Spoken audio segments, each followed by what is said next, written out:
Hello and welcome my dear students. आज का daily news analysis हम स्टार्ट करेंगे फॉर अरुणाचल टाइम्स का। और ये डेली न्यूज़ एनालिसिस आपका 21 नवंबर 2025 का हम लोग स्टार्ट करेंगे। ठीक है। सो जो आज का फर्स्ट न्यूज़ है वो आपका जो थाई कामती का जो फेस्टिवल है उससे स्टार्ट करते हैं। सो पोईपी माओ थाई 2120 फेस्टिवल बिगिंस विद ग्रैंडुअल। सो ये जो फेस्टिवल है ये आपका थाई कम्ती का फेस्टिवल है ना। और ये एक ऐसा फेस्टिवल है जो रिलीजियस और कल्चरल व्यूज़ को, वहाँ का जो ट्रेडिशनल और कल्चरल है उसको शो करता है। ये जो फेस्टिवल है इसको न्यू ईयर, वो लोग का जो न्यू ईयर कैलेंडर में न्यू ईयर कैलेंडर का फेस्टिवल होता है। साथ ही साथ ये एक एग्रो रिलीजियस फेस्टिवल है ऑफ द थाई कम्ती पीपल, है ना। सो ये फेस्टिवल में आपको बहुत सा चीज़ जैसे कि स्पिरिचुअल रिचुअल्स देखने को मिलेगा, chantings, lamp lighting, traditional food, folk dance, cultural display, यानी कि ऑल पुराना सेंचुरी थाई कम्ती का जो बिलीफ है, कल्चर है, उसका डिस्प्ले किया जाता है। ठीक है। और ये जो फेस्टिवल है ये एक बहुत ही इम्पोर्टेंट माध्यम है जिसके थ्रू वो लोग का जो कल्चरल आइडेंटिटी को और भी स्ट्रॉन्ग कराता है, और जो यंगर जनरेशन है वो लोग को थ्रू द मतलब through the tale, oral tale से अपना कल्चर के बारे में बताया जाता है। ठीक है। सो यहाँ पे आपका असम का जो डेलीगेशंस है वो लोग भी इवेंट प्रेजेंट था। मिनिस्टर पीयूष हजारिका और जो एमएलए है बोलिन चेटिया वो लोग भी प्रेजेंट था, क्योंकि एक हिस्टोरिक ताई कल्चर का लिंकेज असम और अरुणाचल शेयर करता है। ठीक है। ये जो फेस्टिवल है ये थाई कम्ती का एक न्यू ईयर फेस्टिवल माना जाता है, जैसे आपको हम रिपीट किया है, बताया है। ओके। और यहाँ पे न्यू ईयर के साथ साथ एग्रो रिलीजियस फेस्टिवल भी, हार्वेस्टिंग फेस्टिवल भी मनाता है वो लोग, है ना। और यहाँ पे करीबन 78 विलेजेस का पार्टिसिपेशन देखने को मिला है। ठीक है। जो हाईलाइट उसका जो कम्युनिटी है उसको मतलब शो डिस्प्ले करता है। और यहाँ पे ये जो 2025 लिखना था, है ना। इसका थोड़ा सा करेक्शन आप लोग देख लीजिए। ये जो फेस्टिवल है ये एक कल्चरल प्रिजर्वेशन फेस्टिवल है, और ये एक ऐसा फेस्टिवल है जो both the state, neighbouring state Assam और अरुणाचल एक दूसरे से शेयर करता है। और क्योंकि they have the same linkage, है ना, अहोम लिंकेज, थाई लिंकेज से आता है। सो थाई कम्ती कम्युनिटी के बारे में, ये लोग अरुणाचल का थाई एथनिक ग्रुप्स है। ठीक है।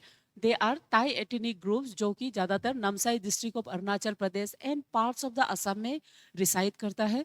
और दे फॉलो तेरावादा बुद्धिज्म को वो लोग फॉलो करता है। ठीक है। So they are known world wide for their traditional dances. वो लोग का जो डांस होता है पिकॉक डांस जिसको हम बोलते हैं। उसके बाद art forms specially wood carving, manuscript and monostatic art, उसके लिए वो लोग फेमस है। उसके अलावा वो लोग का जो फेस्टिवल है पोईपी माथाई एंड पोई संकेन, दे आर फेस्टिवल, वो जो वाटर फेस्टिवल जिसको हम बोलते हैं संकेन फेस्टिवल, उसके लिए बहुत फेमस है। और हिस्टोरिकली मार्शल आर्ट का जो ट्रेडिशन है और वो लोग का जो डिस्टिंक्ट स्क्रिप्चर्स है उसके लिए बहुत फेमस है। ठीक है। और वो लोग का जो प्रैक्टिस है, मोनोस्ट्रिक जो प्रैक्टिस है वो अभी भी बहुत प्रिवेलेंट है एंड वर्ल्ड वाइड बहुत नॉन है। ठीक है। एग्जाम में ये जो इंडिजिनियस फेस्टिवल्स होता है ये क्वेश्चन पूछा जाता है एग्जाम फॉर्म में। Indigenous tradition, performance, ethno cultural identity, ये सब क्वेश्चन पूछा जाता है। और सबसे important, north east strategic importance. ठीक है।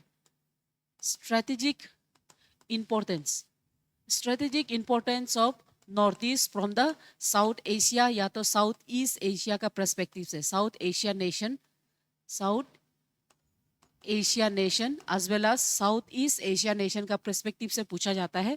स्ट्रेटेजिक इंपॉर्टेंस में नॉर्थ ईस्ट का जो कल्चर है, जैसे कि आपका अहोम कल्चर हो, सॉरी ताई का जो कल्चर हो गया, ये इसको बहुत ही स्ट्रॉन्ग बॉन्ड फॉर्म करता है म्यांमार बॉर्डर से, असम जैसे इंटर स्टेट के साथ। ठीक है।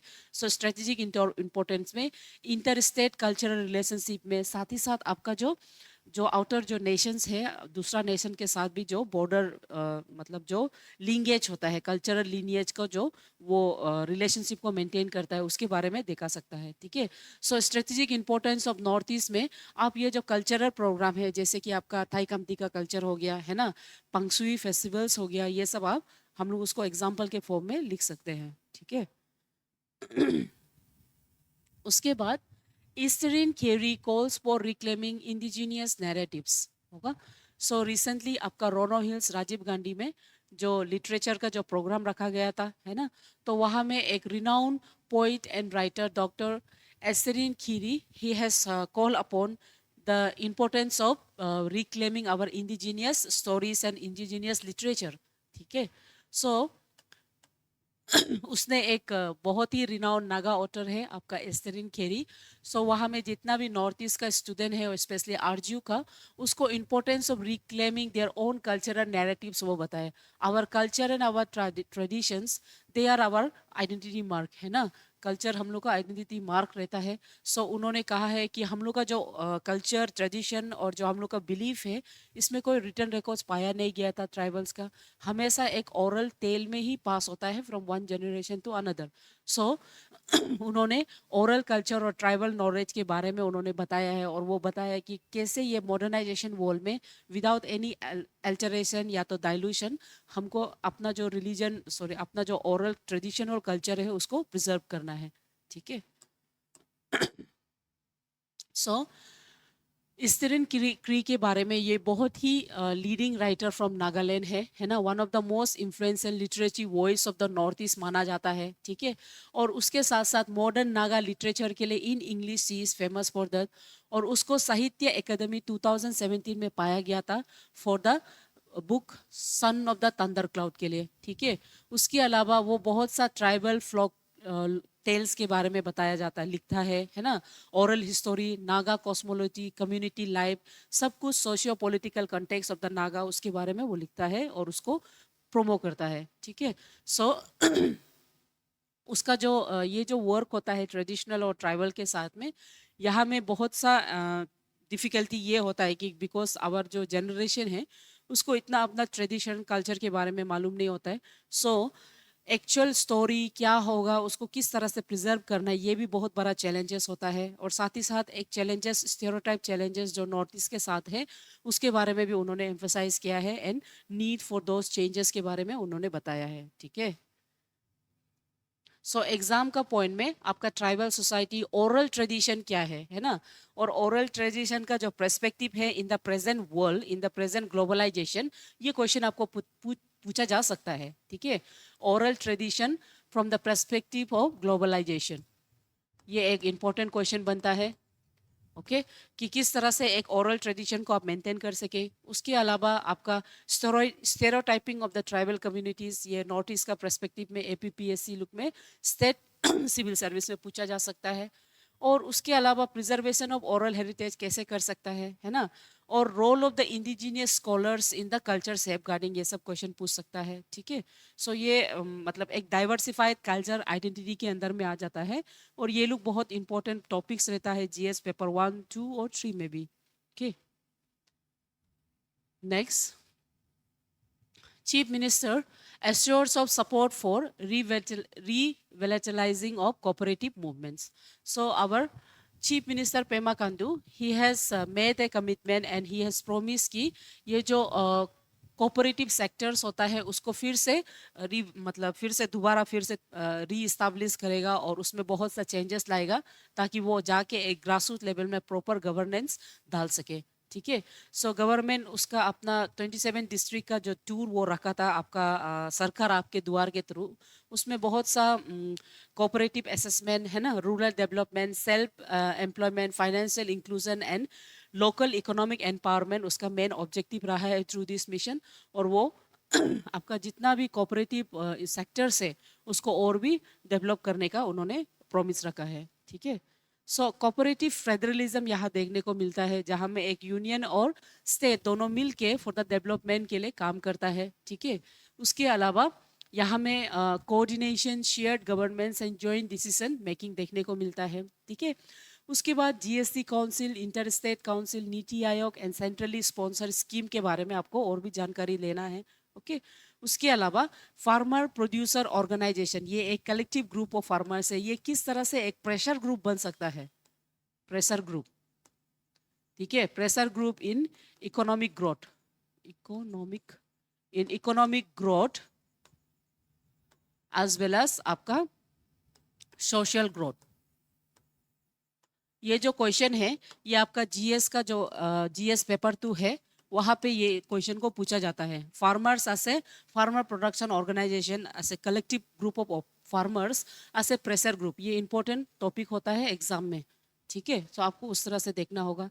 साथ ही साथ सेंट्रल सेक्टर स्कीम्स लुक जो होता है, इसको आप प्रीलिम्स का फॉर्म में देख लीजिएगा, क्योंकि उसमें प्रीलिम्स लुक में पूछा जाता है। ओके,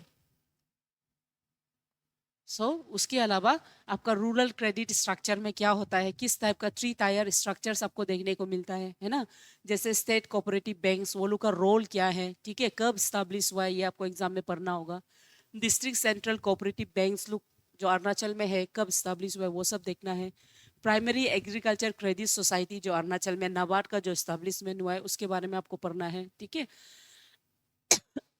उसके बाद regional rural banks, commercial banks and NABARD, जैसे हम बोले, ये सब कब फॉर्म हुआ है अरुणाचल में, कौन सा एक्ट के थ्रू, है ना, और उसका अभी प्रेजेंट हेडक्वार्टर कहाँ है, ये सब आपको प्रीलिम्स के लिए पढ़ना होता है, क्योंकि ये प्रीलिम्स में पूछा जाता है। और मेंस में आप उसको इंस्टीट्यूशनल स्ट्रक्चर के अंदर में आप एग्जाम्पल के फॉर्म में आप लिख सकता है। ठीक है,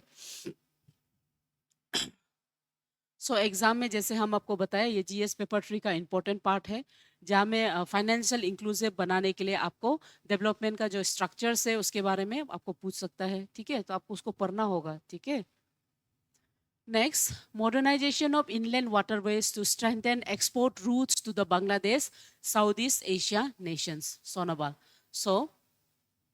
union minister Sarvanandan Sonowal has announced about the modernization of the inland waterways. Inland waterways in the northeast का modernization को लेके उन्होंने बताया है, जिसमें स्पेशली आपका ब्रह्मपुत्र और बारक रिवर सिस्टम है, उसको एक न्यू एक्सपोर्ट रूट बनाने का उन्होंने प्रस्ताव रखा है, जो आसाम को बांग्लादेश और बाकी साउथ ईस्ट एशिया नेशन से कनेक्ट करेगा। ठीक है, यहाँ में इस तरह का कनेक्शन वो आपका petrol supply chain, industrial cargo movement को और भी अपग्रेड करेगा, है ना, और वो बहुत इजी बनाएगा। साथ ही साथ टर्मिनल्स लाइक पांडू, दुबरी, करीमगंज, बदरपुर, ये सब बहुत ही important major half of the cross border trade between India and Bangladesh waterway agreement के अंदर में बन जाएगा। ठीक है, ये एक बहुत ही इकोनॉमिक रिवेटलाइजेशन और रीजनल कनेक्टिविटी प्लेस करेगा। ओके, एक बहुत ही एफिशिएंट इकोनॉमिक कॉरिडोर वो बन सकता है। नाउ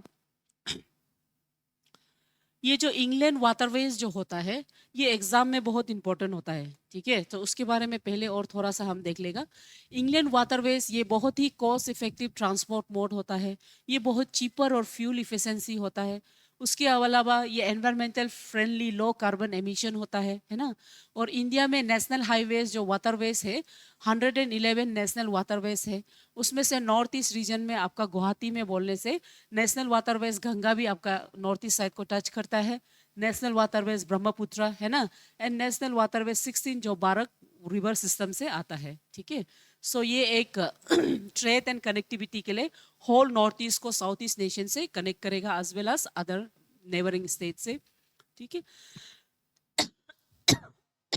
और ये आपका जो है मल्टी मॉडल इंटीग्रेशन है ना, जहाँ में रोड, रेल, पोर्ट्स एक साथ, प्राइम मिनिस्टर का गति शक्ति जो है वो मॉडल के अंदर में ये आ जाता है।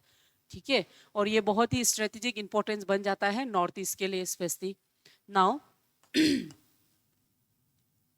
उसके अलावा इकोनॉमिक रिवेटलाइजेशन होता है थ्रू वाटरवेज, है ना, वो एक मेजर ट्रांसपोर्टेशन का हब बनता है, जो economically local economics as well as economic growth of the nation में एक बहुत ही इंपॉर्टेंट रोल प्ले करेगा। साथ ही साथ फॉरेन ट्रेड एक्सचेंज में भी बहुत इंपॉर्टेंट रोल प्ले करता है। ठीक है, ये वाटरवेज जो जितना डेवलप करने से आपका warehouse, dock, ship repairing, small port सबको कनेक्ट करता है, और वो रीजनल बैलेंसिंग करने में काम आएगा।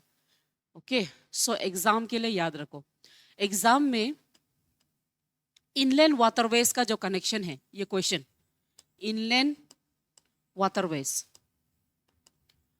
इनलैंड वाटरवेज का जो इंटरकनेक्टिविटी है, इंटरकनेक्टिविटी है, ये आपका मेंस में 2020 का जो मेंस हुआ था एपीपीएससी का मेंस में ये क्वेश्चन पूछा गया है, इंग्लैंड वाटरवेज का इंटरकनेक्टिविटी कितना इंपॉर्टेंट है उसके बारे में। ठीक है, साथ ही साथ आपका जो नॉर्थ ईस्ट में जो स्ट्रेटेजिक इंपॉर्टेंस में आपका इनलैंड वाटर का क्या रोल है ये पूछ सकता है आपको, ठीक है। नॉर्थ ईस्ट का डेवलपमेंट में इनलैंड वाटर का इंपॉर्टेंस वो पूछ सकता है क्वेश्चन में। उसके अलावा आपका जो मल्टी मॉडर्न यानी कि मल्टी मॉडल लॉजिस्टिक यानी कि गति शक्ति, गति शक्ति इस बार का क्वेश्चन था। गति शक्ति जो मॉडल था इस बार का 2024 का आपका जो मेंस रहा था, है ना, 2024 बोलता है, सॉरी 2025 का जो मेंस रहा था वहां में ये क्वेश्चन पूछा गया था गति शक्ति के बारे में, गति शक्ति मॉडल, ठीक है। Volcano eruption forces the rescue of more than 150 climbers on Indonesia's Mount Semeru. So, Indonesia areas look ऐसा एरिया है जो हाईली वोल्केनिक साइट होता है, ये तो आप लोग को पता है ना। They are on the site of the Pacific rings of fire. So वहाँ में एक अनएक्सपेक्टेडली सडन एंड अनएक्सपेक्टेड बहुत ही बड़ा वोल्केनिक इरप्शन हुआ है, जिसमें 178 climbers look along with the tourists and guide trap हुआ था, but luckily around 170 plus were safely evacuated, ठीक है। ये जो रीजन है ये बहुत ही high risk volcanic activities zone है। यहाँ में एक पाइलोरोक्रेस्टिक डेंसिटी करंट के साथ हॉट एशेस के साथ with the gas off speed of 13 kilometre, ऐसा स्पीड आपका यहाँ में पिक्चर जो बनाया है ऐसा रिलीज हुआ है ना, जिसके वजह से हाई अलर्ट डेंजर जोन मान के नियर बाय विलेज लोग लामाजंग जो डिस्ट्रिक्ट है वो लोग इवाकुएट करना पड़ा है, ठीक है। सो यहाँ में बहुत ही लावा फ्लो एंड एस एवेलेंचेस देखने को मिला है, ठीक है। तो वोल्केनिक जोन एक्टिविटीज का मतलब ये क्या है, ये लोग ऐसा रीजन है जहां में आपका magma rises to the surface due to the tectonic plate interaction जो होता है ना। और यहाँ में ज़्यादातर इंडिया का वर्ल्ड का बहुत सा मेजर जोन है जो वोल्केनिक और अर्थक्वेक का साइट होता है, जैसे कि आपका सरकम पैसिफिक बेल्ट। सरकम पैसिफिक बेल्ट जिसको हम रिंग्स ऑफ फायर बोलता है, ये one of the most important questions होता है, बोथ फ्रॉम द प्रीलिम्स में भी पूछा जाता है और उसके अलावा मेंस में भी पूछा जाता है। मेंस में तो यूपीएससी में भी सीधा क्वेश्चन होता है रिंग्स ऑफ फायर के बारे में, है ना। उसके बाद मिड ओशनिक रीजस बेल्ट, है ना, ये लोग रीजस जो बेल्ट होता है आपका आइसलैंडिक वोल्केनोस होता है। मेडिटेरियन हिमालयन बेल्ट, है ना, कॉन्टिनेंटल कोलिशन की वजह से। सो इसमें बहुत pyroclastic flows, lava flows, ash cloud, lahars and volcanic gases देखने को मिलता है, ठीक है। सो ये जो दूसरा इफेक्ट वोल्केनिक इरप्शन का ये है कि ये आपका बहुत ही इंपॉर्टेंट मिनरल डिपॉजिट बन सकता है, फर्टाइल सॉइल्स देता है, जियोटर्मल एनर्जी फॉर्म कर सकता है, या तो न्यू लैंड फॉर्मेशन जैसे आपका हवाईयन आइलैंड है ये भी वोल्केनिक एक्टिविटी से बना है वो कर सकता है। तो वोल्केनो को ज़्यादातर हम सिस्मोग्राफ से मॉनिटर कर सकता है, gas sensor, GPS deformation, satellite thermal imaging से भी हम कर सकता है, ठीक है। सो पैसिफिक रिंग्स ऑफ फायर ये बहुत इंपॉर्टेंट क्वेश्चंस होता है। तो पैसिफिक रिंग्स ऑफ फायर ये completely 40,000 kilometre horse shoe shape zone है जो आपका पैसिफिक रिंग्स होता है ना उसको एनसर्कल करता है। यहाँ में 8 प्लेट्स होता है ना, ये एक ग्राफिकल पिक्चर है। तो यहाँ में almost 75 of the world's active and dormant volcanoes होता है and 90% of the earth world का जो अर्थक्वेक्स यहाँ होता है। तो ये ड्यू क्यों होता है बोलने से सबडक्शन जो जोन होता है उसमें टेक्टोनिक प्लेट्स लुका उसके वजह से होता है ना। यहाँ में बहुत सा multiple continent and oceanic plates पाया जाता है, कुछ कुछ यहाँ पे लिखा है Nazca, Cocos, Philippine, Indo Australian and north American zone, ठीक है। और countries like Japan, Indonesia, Philippine, Papua, New Zealand, US, west coast, Chile, Mexico, Canada, Peru, ये सब कंट्री आपका रिंग्स ऑफ फायर के साथ में है। तो एग्जाम में आपको ये कंट्रीज भी पूछा जाएगा कभी कभी, समटाइम्स ऑब्जेक्टिव ऐसा पूछेगा कि कौन सा कंट्री रिंग्स ऑफ फायर के सामने में नहीं है। सो आपको इसको बाहर करना होता है, ठीक है। सो वोल्केनिक आर्क्स हम इंडोनेशिया आर्क, कुछ कुछ फेमस आर्क है, जापानीज आर्क, फूजी, सकुराज में, इंडियन वोल्केनिक आर्ट, एलेस्कियन, लूसियन आर्क्स, ये सब देखने को मिलता है, ठीक है। सो यहाँ में फ्रीक्वेंटली आपका सबडक्शन जो जोन के वजह से अर्थक्वेक, सुनामी, एक्सप्लोसिव वोल्केनोस ये सब देखने को मिलता है, ओके। और रिसेंटली जो आपका इंडोनेशिया में माउंट सीमारू का जो लोकेशन है वो ऑस्ट्रेलियन पैसिफिक और यूरेशियन बेल्ट का सामने में रहता है और यहाँ में सडन इरप्शन देखने को हम लोग को मिला है, ओके। सो एग्जाम में plate tectonic, Pacific rings of fire, types of volcanoes, है ना, वोल्केनो हैजार्ड्स, पाइलोरेस्टिक ब्लोस, ये सब क्वेश्चन डायरेक्ट आपका prelims as well as mains में भी पूछा जाता है। उसके अलावा disaster management related to such system, volcanic eruption या तो अर्थक्वेक, उससे क्वेश्चन आपको पूछा जा सकता है ना। और साथ ही साथ पैसिफिक रिंग्स ऑफ फायर में जो कंट्रीज है उसका वल्नरेबिलिटी के बारे में और वो क्या कर सकता है उसके बारे में पूछा जा सकता है आपको क्वेश्चन।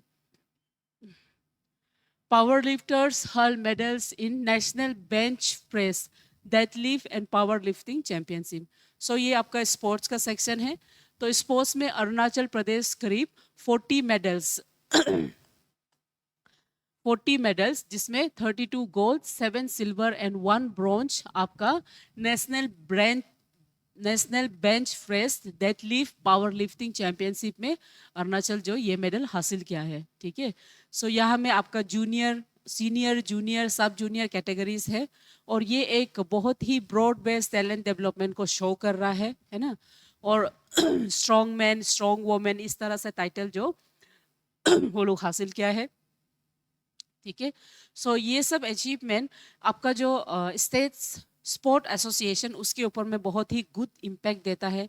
साथ ही साथ वो grass root training, athletic grooming and national representation at grass root level को वो बढ़ावा देता है। ठीक है, और youth empowerment and sports infrastructure and social development of the north east India को वो डिस्पेक्ट करता है। तो national bench press, national bench press national bench press deadlift power lifting championship, ये एक बहुत ही इंपॉर्टेंट ऑर्गेनाइजेशन है जिसको national power lifting federation conduct करता है। यहाँ में 3 मेजर इवेंट्स होता है, bench press, deadlift and power lifting. ठीक है, और ये बहुत ही इक्विप्ड एंड अनइक्विप्ड कैटेगरीज में गिरा जाता है। ठीक है, सब junior, junior, senior and master का डिफरेंट कैटेगरीज होता है होगा। ये उसका परफॉर्मेंस वो जो स्पोर्ट्स है उसके बारे में डिटेल है। सो एग्जाम में स्पोर्ट्स का डेवलपमेंट और गवर्नमेंट पॉलिसीज के बारे में आपको पूछ सकता है ना।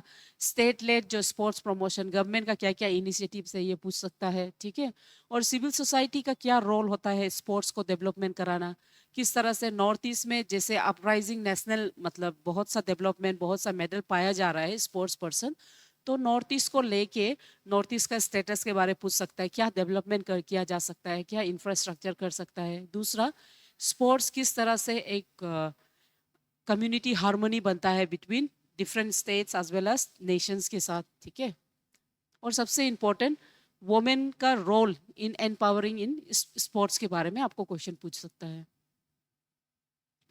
Golfer Diksha Dagar wins Deaflympics gold. So Indian का जो गोल्फर है Diksha Dagar, she has won gold medal in 2025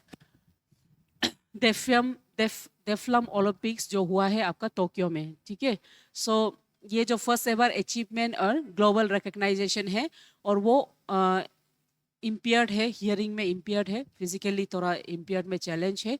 सो ये जो गेम है जहाँ में वो कंट्री को दोनों डिफ्लेम ओलंपिक्स एज वेल एज जो ओलंपिक गेम है उसमें वो रिप्रेजेंट करने वाला है। ठीक है, सो डिफ्लेम ओलंपिक्स में वो 2 टाइम्स गोल्ड मेडलिस्ट रह चुका है ना, और 17 में वो एक बार सिल्वर मेडल जीता है। ठीक है, सो ये इसका विन जो एक इंडिया का जो ग्रोइंग स्ट्रेंथ है इन डिसेबल स्पोर्ट्स उसको वो डिस्पेक्ट करता है, किस तरह इंडिया भी एक अपराइजिंग अपराइजिंग चैंपियंस बन रहा है इन सच सेक्टर्स। ठीक है, सो ये पहले ये जो एब्स्ट्रैक्ट है आपका पहले भी मिला है अबाउट द फ्लेम ओलंपिक्स। ये इंटरनेशनल ओलंपिक कमेटी इसको रिकॉग्नाइज किया जाता है जहाँ में आपका जो हियरिंग इम्पेयर्ड है सिर्फ वो लोग खेला जाता है। और हियरिंग इम्पेयर्ड हम किसको बोलता है, जो जिसका एटलीस्ट 55 डेसिबल जो हियरिंग लॉस होता है वो यहाँ पे पार्टिसिपेट कर सकता है। पहली बार इसको 1924 में खेला गया था। अभी रिसेंटली इसको टोक्यो में खेला गया है। तो रिसेंटली को आपको याद करो कब हुआ है, उसको याद करो एग्जाम के लिए प्रीलिम्स का फॉर्म में। तो इंडिया का यहाँ में परफॉर्मेंस में इंडिया का जो दीक्षा दागर है वो गोल्ड जीता है। 2021 में भी वो गोल्ड जीता था। ठीक है, and she is the only hearing impaired golfer globally जो ओलंपिक्स और दी फ्लेम ओलंपिक्स जो है उसमें वो रिप्रेजेंट कर रहा है, ठीक है। सो यहाँ में सिग्निफिकेंस ये है कि ग्लोबल डेफ स्पोर्ट्स फेडरेशन का रिकग्नाइजेशन मिल रहा है ना। और वो लोग पारा स्पोर्ट्स का फंडिंग जो गवर्नमेंट से इंक्रीज करने का एक प्रस्ताव रख सकता है आगे जाके। सो एग्जाम में आपका जो इम्पेयर्ड सेक्शन है या तो फिजिकली चैलेंज जो सेक्शन है वो किस तरह से एक स्पोर्ट्स डेवलपमेंट और इंक्लूसिव पॉलिसी के अंदर में वो आ सकता है। साथ ही साथ वुमेन का एम्पावरमेंट इन स्पोर्ट्स और इंस्टीट्यूट जो स्पोर्ट्स को सपोर्ट करता है इसके बारे में आपको क्वेश्चन पूछा जा सकता है। फ्यूचर ऑफ द तनी ट्राइब्स। सो ये जो एक्सट्रैक्ट है रीडर्स फोरम आपका रेवरेंड तुंगोन दुगी वो जो लिखा है और उसी से हम लोग थोड़ा सा देखेगा कि फ्यूचर ऑफ द तनी ट्राइब्स क्या होगा, है ना। सो तनी ट्राइब्स बोलने से जनरली जिसका ओरिजिन अबो तनी से निकलता है और जिसका कोर बिलीव जो दोनी पुलो उसका बिलीव सिस्टम है। और ये लोग ज़्यादातर कम्युनिटी जो सियांग सिबनसिरी वैलीज में रहता है और बहुत ही हारमोनी में with nature corporation and moral concept के साथ पाया जाता है, ठीक है। सो अभी फिलहाल मॉडर्न जो सिस्टम है ग्लोबलाइजेशन उसका वजह से जो फ्रेगमेंटेशन और पॉलिटिकल जो बॉर्डर हुआ है उसके चलते एक डिस्टिंक्ट ट्राइबल आइडेंटिटीज और बहुत सा diversification in the festival dialogues ये सब देखने को मिल रहा है ना। तो यहाँ में जो स्कॉलर है रीडर्स फॉलोम है ही हैज मतलब he is speaking about rediscovering those common ancestor and linguistic coherence, ठीक है। तो दोन्युपोलो फिलोसॉफी के बारे में यू हैव टू बिलीव ये एक नेचुरलिस्टिक बिलीफ है जो हम तनी ट्राइब्स बिलीव करते हैं कि सन एंड मून यानी कि सन मतलब दोनी मतलब सन एंड पोलो मतलब moon we believe those are god यानी कि ये naturalistic belief system of Tani tribes है। और यहाँ में हम ये जो सन एंड मून को एक गाइडिंग डेटीज मानते हैं जो हमको moral duties social harmony honesty courage है ना वो नेचर के साथ in synchronize with the nature चलने में मदद करता है। और ये एक आइडल बेस्ड सिस्टम नहीं है बल्कि हम एक कॉस्मिक पावर एक रिचुअल चेंस में हम बिलीव करता है, ठीक है। और इसको इंस्टीट्यूशनलाइज कर गया है 1970s में आज दोनी पोलोइज्म आज इंडिजीनियस आइडेंटिटी बोल के स्टैब्लिश किया है, ठीक है। और ये जो बिलीफ है ये बहुत इंटीग्रल है to our festival agriculture rituals and community law, है ना। It acts as a marker of the tribal identities against the cultural dilutions, ठीक है। सो तनी ट्राइब्स बोलने से वो कौन होता है ये लोग ज़्यादातर इंडो बर्मन ये एथनो लिंग्विस्टिक ट्राइब्स होता है जैसे कि निशी आपतानी आदि तागिन गालो मिसिंग ये सब यहाँ में इंक्लूड होता है। मिसिंग जो पार्ट ऑफ द असम में जो चला गया है ना। एंड इट इज़ बिलीव कि हम जो मिटिकल जो फोर फादर है आबोतानी का डिसेंडेंट है, ठीक है। और जोग्राफिकल डिस्ट्रीब्यूशन में सियांग सिबनसिरी कमले पापुम पारे ये सब रीजन में पाया जाता है, ठीक है। उसके अलावा मिसिंग कम्युनिटीज बाइफार्केशन से थे वो लोग असम का ब्रह्मपुत्र वैलिया में रह गया है, ठीक है। सो यहाँ में बहुत सा फेस्टिवल्स पैडी शिफ्टिंग कल्टीवेटिंग हो या तो बेम्बू आर्किटेल कम्युनिटल फेस्टिवल्स है ना जैसे न्योकुम दिरी मोपिन इतोर सोलुंग ये सब हम लोग का जो बिलीफ है वो दोनी पोलो को मान के ही चलता है, ठीक है। उसके बाद अभी भी बहुत सा सोशल सिस्टम कबांग सिस्टम बुलियांग सिस्टम ये सब किया जाता है, ठीक है। यहाँ पे एक देख लीजिए ये बुलियांग लिख के रखा है ना। ये बुलियांग शायद निशी का नहीं है, वेरी सॉरी, इसको आप थोड़ा मार्क कर लीजिए, ठीक है। कबांग होगा बुलियांग तो ये आपताने का है। उसके बाद इकोनॉमिक लाइफ में हम अभी भी एग्रीकल्चर कंप्लीटली एग्रीकल्चर पे डिपेंड करता है। सो एग्जाम में ट्राइबल कम्युनिटीज एंड एंथ्रोपोलॉजी से क्वेश्चन आता है। जैसे इस बार का जो एपीपीएससी का जो मेंस था उसमें फर्स्ट पेपर होता है आपका जो इंग्लिश लिटरेचर का एक पेपर है। एक तो जनरलाइज इंग्लिश होता है और दूसरा जो ऐसे वाला पेपर होता है। तो ऐसे पेपर का जो अरुणाचल का सेक्शन है जो 120 मार्क्स का आता है जो 125 मार्क्स का आता है एक्सक्यूज मी वहाँ में इम्पोर्टेंस ट्राइबल कल्चर और हेरिटेज के बारे में पूछा गया था सीधा ऐसे। तो आपको उसको एग्जाम फॉर्म में पढ़ना है। साथ ही साथ ट्राइबल यूनिटी और सोशल कोहेजन जो प्रेजेंट कंटेक्स्ट में जो देख रहा है क्रॉस कम्युनिटी कॉर्पोरेशन उसके बारे में आपको ऐसे का फॉर्म में हो या तो आपका जीएस पेपर 1 के फॉर्म में हो आपको पढ़ना होगा, ठीक है। सो आज का जो थॉट ऑफ द डे है you can not always control what goes on outside but you can always control what goes on inside. बाहर का जो चीज़ है हम उसको कंट्रोल नहीं कर सकते है ना, लेकिन जो आपके साथ है, जो आप में है, आप उसको कंट्रोल कर सकते हैं, हैबिट्स, ठीक है। सो नेक्स्ट जो है वो एमसीक्यू है, कल्चर एंड ट्राइब्स के बारे में। With reference to the Tani tribes of Arunachal Pradesh, consider the following statement. They trace their lineage to mythical ancestors Abotani, है ना, ये तो सही है, आबोतानी को हम लोग मानते हैं। Donyi Polo faith is central to the traditional belief system, yes, है ना। उसके बाद दे इंक्लूड ट्राइब्स सच आदि, गालो, निशी, तागिन, है ना, मिशिंग, ये भी सही है। तो आपका ऑप्शन है ऑल द थ्री, ओके। उसके बाद MCQ question number 2, the Pacific rings of fire is associated with which of the following. ये तो क्वेश्चन पूछा गया है ना।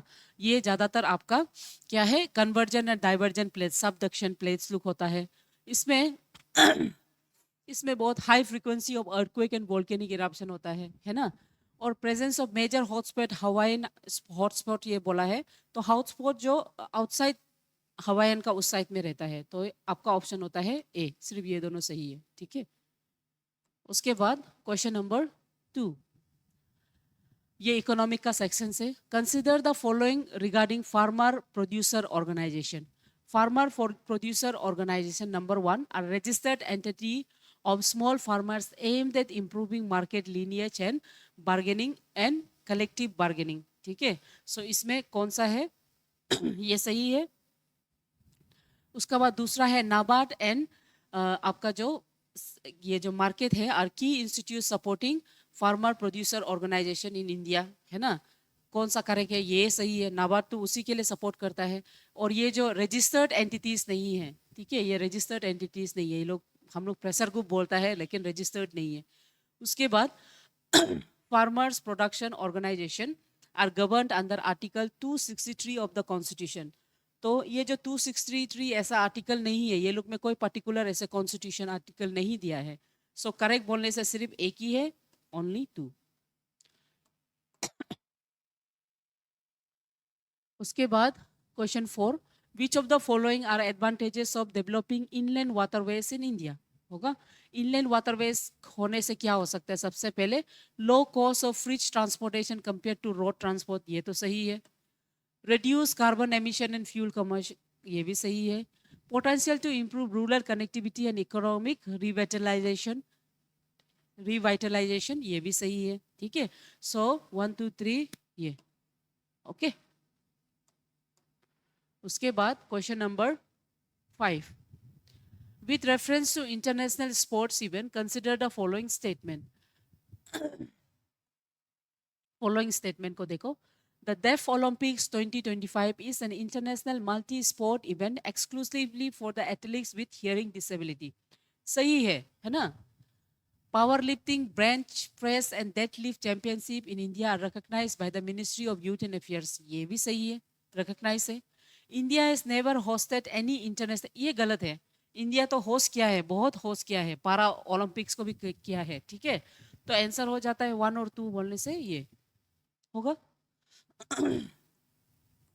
Question number 6, with reference to shifting identities of Tani tribes consider the following statement, ठीक है। तो consider the following statement, a modern administration boundaries have contributed to the distinct cultural identities among the Tani sub group, ये तो सही है ना। Political boundary के वजह से हम लोग सब different language, different festival, cultures होने लग गया है। उसके बाद increase political competition among tribals can weaken collective indigenous employ, ये तो सही है।